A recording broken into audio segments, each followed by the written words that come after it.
देखिए, जैसा कि हम आपको कल बता रहे थे कि कल हम आपको श्लोकों के बारे में बताएंगे। तो लीजिए, ये बीकीपी की सर की क्लास में आप सभी लोगों का स्वागत है। आप लोग आए और इस चीज को समझे। मैं ये दावा करता हूँ कि यदि आप ये जो अनियुक्त विलासा नामक पाठ दिया गया है, तो इस अनियुक्त विलासा नामक पाठ के जो आपके 6 श्लोक जो दिए गए हैं, तो खैर मैं ज्यादा बड़ी बात तो नहीं कहने जा रहा हूँ, लेकिन वाराणसी का मैंने आपको एक बताया था, मरणम मंगलम यत्र विभूतत्व विभूषणम यत्र कौपीनम स काशी के निमित्ते, एक श्लोक जो ये कल मैंने आप लोगों को बताया था। और इसके अलावा आपका एक वीर वीरण जो पाठ दिया गया है, उसके 3 श्लोक दिए गए हैं। जो पहला आपका वीर वीरण श्लोक पाठ से जो आपका श्लोक दिया गया है, उस पहले जो श्लोक है आपका, तो आप उसको समझें कि उसका है पहला श्लोक की बंधनम मरणम वापि जयो वापि पराजय उभत्र समो वीरा वीर भावो ही वीरता। और दूसरा उसका श्लोक दिया गया, उत्तरम ये समुद्र से हिमालय च दक्षिणम वर्ष नाम तुम भारत भारत नाम तुम सप्तदी। और इसी प्रकार से उसका तीसरा श्लोक दिया गया, हतो प्राशसी स्वर्ग जित्वा भोस्य मह्यम। इस प्रकार ये 3 श्लोक यहाँ पर दिए गए हैं और 6 श्लोक आपके अनियुक्त विलासा नामक पाठ के दिए गए हैं। तो हम ये दावा करते हैं कि आप पहला श्लोक वाराणसी से मरणम मंगलम वाला और ये 6 श्लोक इसके आपके अनियुक्त विलासा नामक पाठ के इतने श्लोक यदि आप कर लेते हैं, तो हम दावा करते हैं कि यूपी बोर्ड में आपको निश्चित रूप से इन 7 श्लोकों में कोई ना कोई एक श्लोक अवश्य ही मिल जाएगा। और यदि ये मिल जाए श्लोक, तो फिर आप ये बीकीपी की सर की क्लास में हमेशा इसको आप देखते रहें। इस चैनल को आप हमेशा सब्सक्राइब करें, लाइक करें और इसे आगे बढ़ाने की कोशिश करें। आइए तो हम ले चलते हैं बीकीपी सर की क्लास में। आप सभी लोगों का स्वागत है। तो ये क्वेश्चन नंबर बोर्ड के पेपर में वर्णनात्मक प्रश्न खंड भा में क्वेश्चन नंबर 5 जो कहते हैं प्रश्न नंबर 5 के अंतर्गत ये एक प्रश्न आते हैं, जो कि 2 श्लोक आप लोगों के दिए होंगे। एक श्लोक आपका पहले दिया होगा, फिर इसी प्रकार से उसमें अथवा लिखा होगा। तो हमें ये दोनों ही श्लोक नहीं करना है, ये भी ध्यान दीजिए। क्योंकि कुछ लोग क्या करते हैं कि वो जितना जो भी कुछ दिया रहता है, तो वो सभी लोग जो है कुछ लोग उसको दोनों श्लोकों को कर देते हैं, ताकि केवल हम उसमें टाइम व्यतीत हो जाता है और नंबर जब कि आपको केवल एक ही श्लोक की मिलेगी। इसलिए आप ध्यान दें और उसको सोचें और अच्छे प्रकार से अच्छे मन से करें। मैंने आप लोगों को कल भी बताया था कि सबसे पहले हम क्या करेंगे, सबसे पहले संकेत डालेंगे। तो संकेत डालते हैं, तो इसमें ये आपका जो अनियुक्त विलासा नामक जो पाठ आपका दिया गया है, उसका पहला श्लोक है कि मित्रम नीचो स्मृति त्वं खेदम ऊपम कदापि न कथा और अत्यंत शर सहदो यतः परेशान गुण गिरताश। इसका तात्पर्य यहाँ पर ये दिया गया है, इसका अनुवाद इस प्रकार से ये, और अनुवाद में कहा कहते हैं कि हे कुएं, एक कुएं के बारे में कहा गया है। और कुएं का तात्पर्य मनुष्य के बारे में यहाँ पर एक ज्ञान दिया गया है कि एक कुएं की तुलना मनुष्य से जीवन के शरीर से, अर्थात जीवन रूपी शरीर से यहाँ पर तुलना की गई है। वैसे भी देखिए अन्य प्रकार से यहाँ पर बताया गया, तुलसीदास जी ने भी लिखा है कि हरो चरे हिता पहि भरत भरे पसारे हाथ और तुलसी स्वार्थ नीत सब परिमारत की रघुनाथ। तो कहने का तात्पर्य यहाँ पर यह है कि ये संसार का जो स्वरूप है, ये जो हमें जीवन आप लोगों को सभी लोगों को जो मिला हुआ है, तो यहाँ पर ये कर्म भूमि है, ये कर्म क्षेत्र है। कर्म करते रहें, कर्म के अनुसार ही फल की प्राप्ति होती है। तो आप लोग आइए इस बीकीपी की सर की क्लास में और आप लोग देखें और इस चैनल को जो है आप लोग सब्सक्राइब करें। देखिए आप लोग सबसे पहले क्या करेंगे, मैंने कल भी आपको बताया था, मैं ये दावा करता हूँ यदि बोर्ड पेपर में यदि ये पहला एक श्लोक आपका मरण मंगलम वाला, 6 श्लोक आपके जो है विलासा दिए गए। पहला एक श्लोक आपका जो विलासा नामक पाठ दिए गए, नेत्रम नीचो स्मृति तुम खेदम ऊपम कदापि न कथा अत्यंत सहृदयो यतः परेशान गुण गीतासी। दूसरा आपका इसी में श्लोक एक और दिया गया कि नीर क्षीर विवेका हंसालस तुम तम से चित्यम था। अनियुक्त विलासा नामक पाठ थी। तो ये पहला श्लोक अनियुक्त विलासा का है। दूसरा इसी का एक श्लोक और दिया गया कि नीरचिर विवेका हंसा लस तुम तमसे चित्यम विस्मन्या कुलमृतम पालिसिति कहा। और तीसरा श्लोक इसका दिया गया कोकला यापाय दिवसान तावद विवसान करील विपेसु यावन गलिमाला कोपाला रसाला समर्सति। तो आप सबसे पहले यहाँ पर ध्यान दीजिएगा कि ये 6 श्लोक आप लोगों को याद करना है अनुवाद सहित। और हल करने का तरीका मैंने आप लोगों को कल ही बताया था। हल करने का तरीका हमने आपको कल बताया था कि किस तरीके से आप उसको हल करेंगे। सबसे पहले मैंने कल भी बताया था कि सबसे पहले आप क्या डालेंगे, संकेत डालेंगे। क्या डालेंगे, संकेत डालेंगे। संकेत में क्या दिया गया, यहाँ पर नितरम दिया गया, नितराम, नितराम। नीचो अस्मृति, नीचो अस्मृति, इस तरीके से। फिर आप इस पर डॉट कर देंगे। डॉट करने के बाद क्या लिखेंगे आप, गुण गृहतासी, गृहतासी। इस तरीके से आप करेंगे। मैं सन 2026 के यूपी बोर्ड कक्षा 10वीं प्रागराज के अनुसार जो मैं दावा करता हूँ, मैं ज्यादा बड़ी बात तो नहीं कह रहा हूँ, लेकिन मैं ये दावा करता हूँ कि इनमें से जो मैं आप लोगों को श्लोक बता रहा हूँ, तो 6 श्लोक आपके आप जो दिए गए अनियुक्त विलासा नामक पाठ से, और एक श्लोक आपका वाराणसी नामक पाठ से। ये 7 श्लोक हैं। और इन 7 श्लोकों में यदि आपको एक श्लोक न मिल जाए तो बताना। देखिए सब इसके बाद क्या करेंगे, आप संदर्भ डालेंगे। केवल आप जो है 7 श्लोक ही कंप्लीट कर ले पूर्ण रूप से, और इसमें आपका 5 नंबर बिल्कुल ही सटीक क्लियर हो जाएगा। तो संदर्भ हो गया। ये चीज भूले ना, क्योंकि सबसे पहले हल करने का एक यही तरीका होता है। लोग अनुवाद लिखाते, वहां पर आया कि निम्नलिखित श्लोक का आप अनुवाद लिखे, तो लोग अनुवाद लिख करके, बच्चे जो है अनुवाद लिख करके चले जाते हैं। अब उसमें जांचने वाले जो एग्जामिनर है, परीक्षक जो है, तो वो क्या आपको नंबर दे, किस तरीके का नंबर दे। भाई आपने केवल अनुवाद किया ना, तो अनुवाद करने पर केवल आप तो 2 नंबर या 2.5 नंबर इस तरीके से वो दे देंगे आपको। फिर आप सोचेंगे मैंने तो 5 नंबर का पूरा हल किया, आपको 5 नंबर नहीं मिले, आप लोग आंकड़ा लगाते कि मैंने इतने का पेपर किया, मेरे नंबर इतने आए।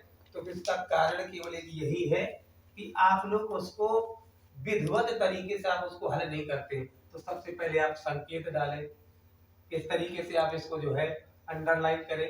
नितरम नीचो स्मृति लिखने के बाद डॉट डॉट लगाए, गुणगीतासी कर दे, अंत में कॉमा लगा दे। फिर उसके बाद संदर्भ लिखिए। संदर्भ में आप वही लिखेंगे कि प्रस्तुत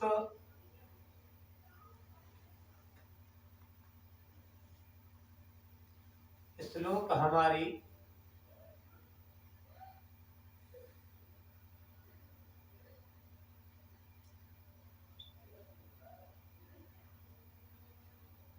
प्रस्तुत श्लोक हमारी पाठ्य पुस्तक हिंदी के संस्कृत के पद्यखंड काव्य से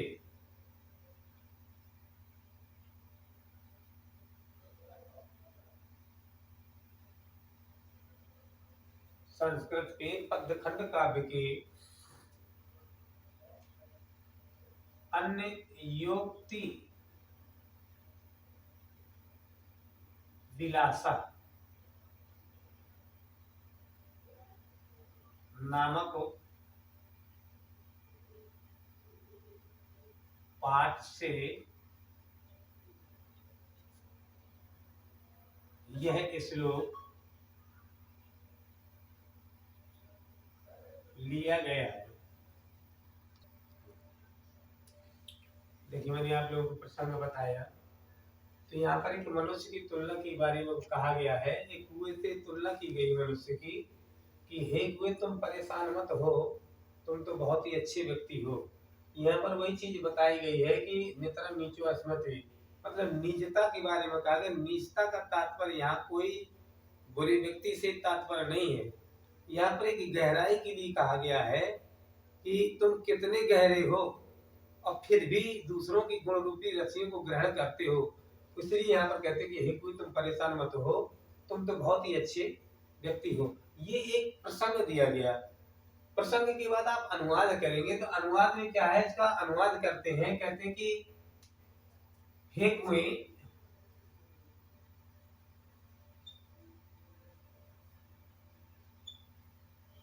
तुम इसका सोच मत करो,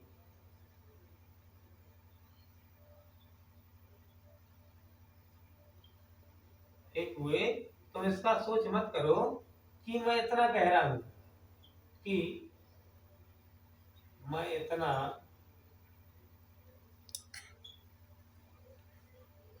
गहरा हूं, ये मत सोचो।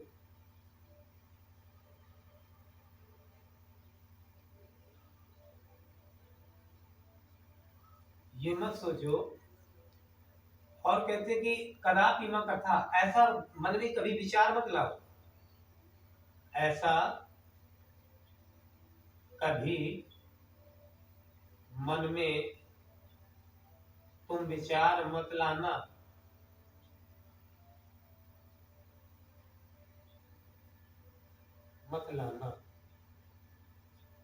कि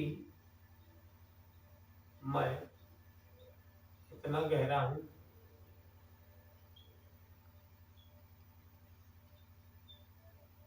तुम तो बहुत ही सरल हृदय वाले हो,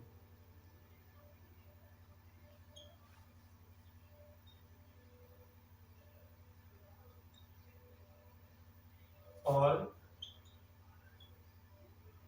दूसरों की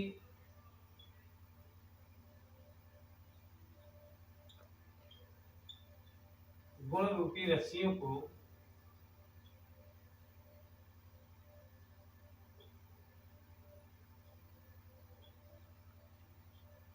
ग्रहण करने वाले,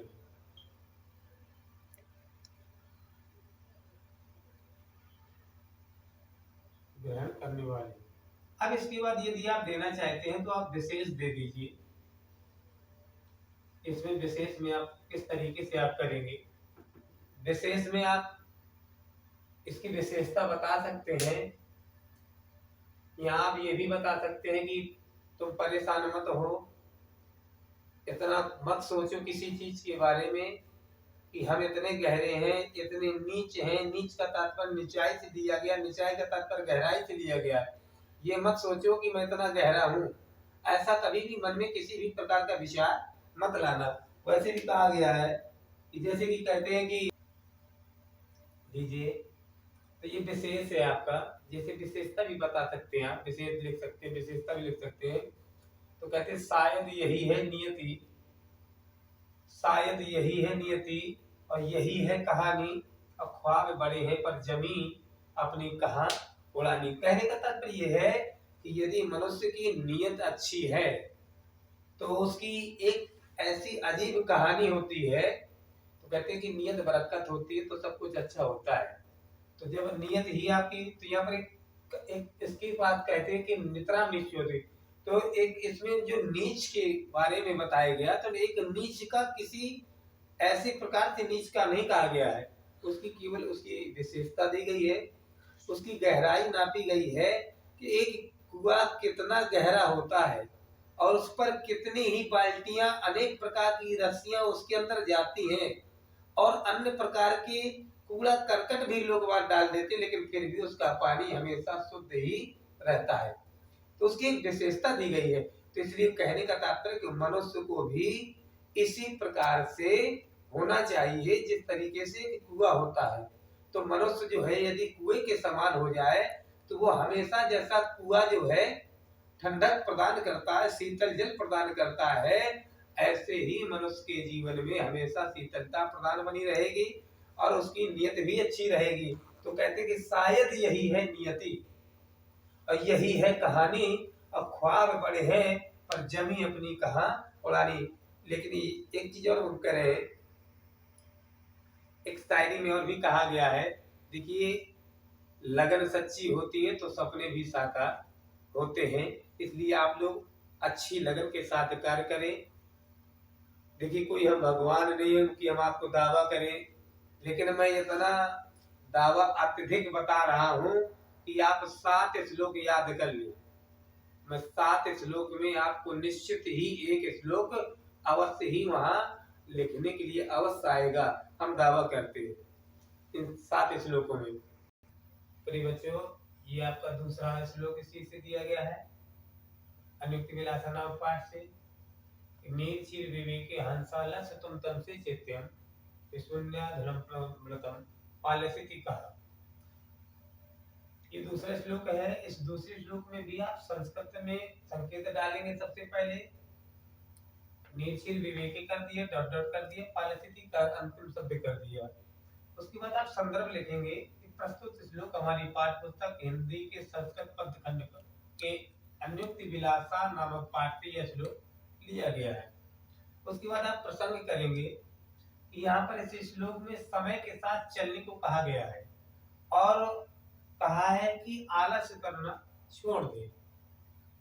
तो वैसे भी विद्यार्थी जीवन के 5 गुण बताए गए हैं और हमेशा इन 5 गुणों पर ही अनुसरण करना चाहिए। काक चेष्टा वकुर ध्यान श्वान निद्रा तथैव च अल्पाहारी गृह त्यागी विद्यार्थी पंचदक्षिणा।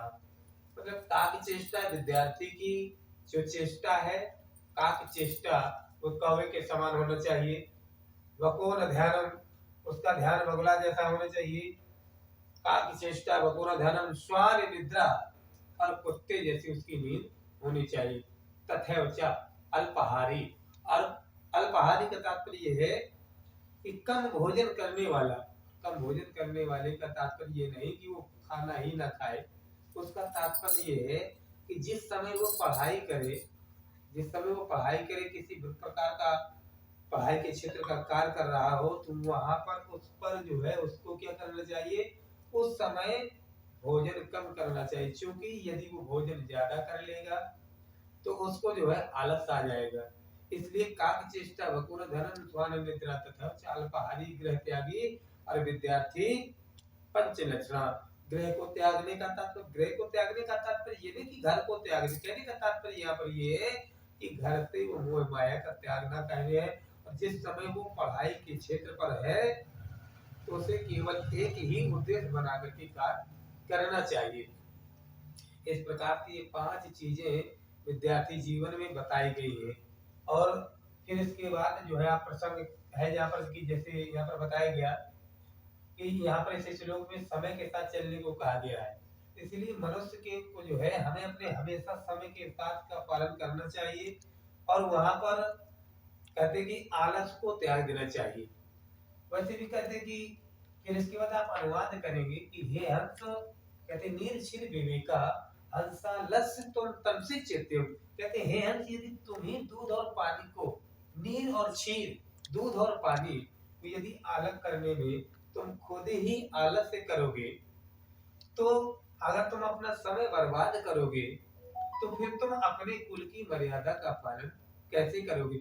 आश्रय यहाँ पर एक पक्षी से दिया गया है और एक रत्न से दिया गया है।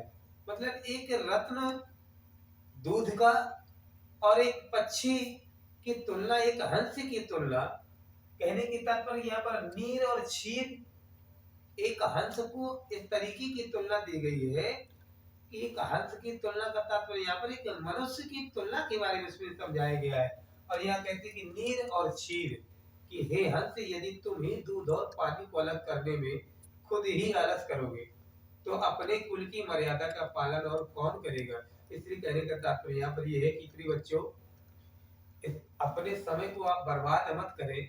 यदि तुम अपना खुद ही समय बर्बाद कर लोगे तो फिर तुम्हारा जीवन तो व्यर्थ ही गुजर जाएगा। फिर यहाँ पे विशेष दिया गया, आप यदि आप लोग शायरी भी चाहे तो आप शायरी भी यहाँ पर नोट कर सकते हैं, लेकिन शायरी की विशेषता बता सकते हैं। अन्योक्ति विलासा, विलासा का तात्पर्य यहाँ पर एक इच्छा होती है। इच्छा का तात्पर्य यहाँ पर ये दिया गया कि जब मनुष्य की इच्छा होती है, चूंकि इच्छा मनुष्य की अनंत होती है और इच्छा मनुष्य की कभी भी पूर्ति नहीं हो पाती, उसकी अनंत अनंत प्रकार की इच्छा प्रकट होती रहती है। तो यहाँ पर एक विलासा दिया गया है, अन्योक्ति विलासा। तो यहाँ पर कहते हैं यहाँ विलासा का आशय दिव्य की इच्छा से है। और यहाँ लेखक यहाँ पर बता रहा है, ये कवि का कहना है, लेखक का कहना है कि खुद पर भरोसा करो और आलस को त्याग दो और आगे बढ़ो। तो यहाँ पर इस तरीके की कहते हैं, यदि आप यहाँ लिखेंगे और भी वैसे कहते हैं कि देखिए अगर आप सोचे कि हमारे कोई दोस्त आपको काम कर देंगे या हमारा कोई दोस्त उस तरीके का कार्य कर देगा, तो नहीं, क्योंकि विश्वास बनकर के लोग जिंदगी में आते हैं, ख्वाब बनकर की आंखों में समा जाते हैं और पहले तो यकीन दिलाते कि हम तुम्हारे लोग ना जाने क्यों तरिया छोड़ चले जाते हैं। तो यहाँ पर आप एक देखिए, आप लोगों की हिंदी में मैं अभी आपको ये टॉपिक जो लेकर के चल रहा हूँ श्लोकों के इसमें मैं आपको 7 श्लोक बताऊंगा और इन 7 श्लोकों में मैं आपको अभी तीसरा श्लोक बता रहा हूँ। ये एक मरणम मंगलम वाला आपका वाराणसी पाठ से बताया, अनुक्त विलासा से मैंने आपका सबसे पहले आपका मित्रम नीचे स्मृति एक पहला श्लोक बताया, दूसरा आपको मैंने अभी बताया नील श्री विवेकांशाल तुम। मैंने एक दिन अभी बताया था कि 12 श्लोक है, वैसे आप याद कर ले, मैं ये नहीं कह रहा हूँ, याद करेंगे जितना उतना अच्छा है, लेकिन हम दावा करते हैं कि हम 7 श्लोक के अंतर्गत ही बोर्ड पेपर में 2026 में 100% मिलेगा। ये हम दावा करते हैं कि केवल 7 श्लोक हैं, इनमें से एक श्लोक आपको निश्चित रूप से कहीं ना कहीं मिल जाएगा। प्रयास करें आप लोग, इसको देखें और उसके बाद देखिए हम आपको लेकर के चलेंगे श्लोकों के बाद पद खंड की व्याख्याएं जो आती है किस तरीके से उसको आप हल करेंगे। फिर उसके बाद हम आपको जो है और भी अपने वीडियो में देंगे और बताएंगे जो है लाइव चैनल पर। तो वहां पर आप देखेंगे यहाँ पर कि जो है आपका गद्य खंड से आपको जो किस तरीके से उनको गद्य में हल करना है, वहां पर भी आपके 2 गद्यांश आते हैं और पद में भी आपके 2 पद्यांश आते हैं, जो आपके तीसरे नंबर पे या के चौथे नंबर पे आते हैं। तीसरे नंबर पे आपके यहाँ पर जो है संस्कृत में गद्यांश आते हैं, दूसरे नंबर पे आपके पद्यांश आते हैं हिंदी के, और एक नंबर में आपके जो गद्यांश आते हैं वो हिंदी गद्य से आते हैं। जो आपका पहला पाठ आपका जैसे आपका दिया गया मित्रता, दूसरा आपका ममता दिया गया है, तो इसी प्रकार से आप मित्रता के बारे में भी आप हल करेंगे। तो वही चीज ये करना है आप लोगों को। तो यदि आप लोगों को ये चीज अच्छी लग रही हो तो आप लोग इसको जो है लाइक करें, शेयर करें और हमारे चैनल को जो है सब्सक्राइब करें और इसे आगे बढ़ाएं, अपने दोस्तों तक पहुंचाएं। और इसी प्रकार हम आप लोगों को जो है ये नए नए वीडियो आपको देते रहेंगे और ये चैनल को आप इस तरीके से अपने दोस्तों को भी दिखवाएं जो है यूपी बोर्ड की परीक्षा की तैयारी में समय लगे हुए हैं। और हम 100% दावा कर रहे हैं, हम अभी आपको हिंदी में बताने जा रहे हैं, तो हम आपको हिंदी का पूरा पूरा पैटर्न इस तरीके से आपको हल करके बताएंगे। फिर हम आपको विज्ञान में भी बताएंगे, सामाजिक विषय में भी बताएंगे, आपको जो है गणित में भी बताएंगे, आपको अंग्रेजी में बताएंगे, तो आप समझिएगा थोड़ा सा। लेकिन अभी हम आपको मुख्य रूप से कि क्योंकि पहला दिन जो होता है बच्चों का वो बहुत ही भयभीत होता है, लोग डरते हैं, बच्चे डर जाते हैं, हम किस तरीके से बैठेंगे, किस तरीके से पेपर देंगे, कहाँ बैठेंगे, किस तरीके से कार्य करेंगे, तो वहाँ लोग कांपने लगते, बच्चे कांपते हैं। तो आप लोग डरे मत, बिल्कुल ही परेशान मत हो। मैं विद कॉपी की बोर्ड कॉपी की जो सोल्यूशन होता है उस तरीके से मैं आपको कहाँ नाम डाला जाता है, किस तरीके से नाम डालते हैं, कहाँ पर संकेत लिखते हैं, कहाँ पर आप केंद्र का नाम लिखते हैं, किस समय डेट लिखते हैं, कहाँ पर दिन लिखते हैं, परीक्षा की तिथि कहाँ लिखते हैं, ये सब चीजें जो आपको संकेत दिया जाता है, जो कॉपी के अंदर एक खाना बना हुआ होता है, तो उस खाने में आप उसको जो है कैसे भरा जाता है। तो वो आपका जो पेपर होता है उस पेपर में एक मोटे अक्षरों से लिखा रहता है 801, 601। देखिए तो मैं आप लोगों को बता रहा था। और जीव विज्ञान में हमारी पत्नी भी है, तो वो भी आप लोगों को जीव विज्ञान में बहुत अच्छा सोल्यूशन देंगी, जिनका नाम सुनीता पांडे है, वो भी आपको बहुत अच्छा सोल्यूशन देंगी, बहुत अच्छे क्वेश्चन पुटअप करती है वो जो है। तो आप उसको आप चलिए और आप लोग समझें और हमारे इस चैनल को सब्सक्राइब करें, शेयर करें, आगे बढ़ाएं। @BKP की सर की क्लास यहाँ पर जो है, या हमारा चैनल है @BKP सर। धन्यवाद। जय जय जय श्री राधे। जय बालाजी सर।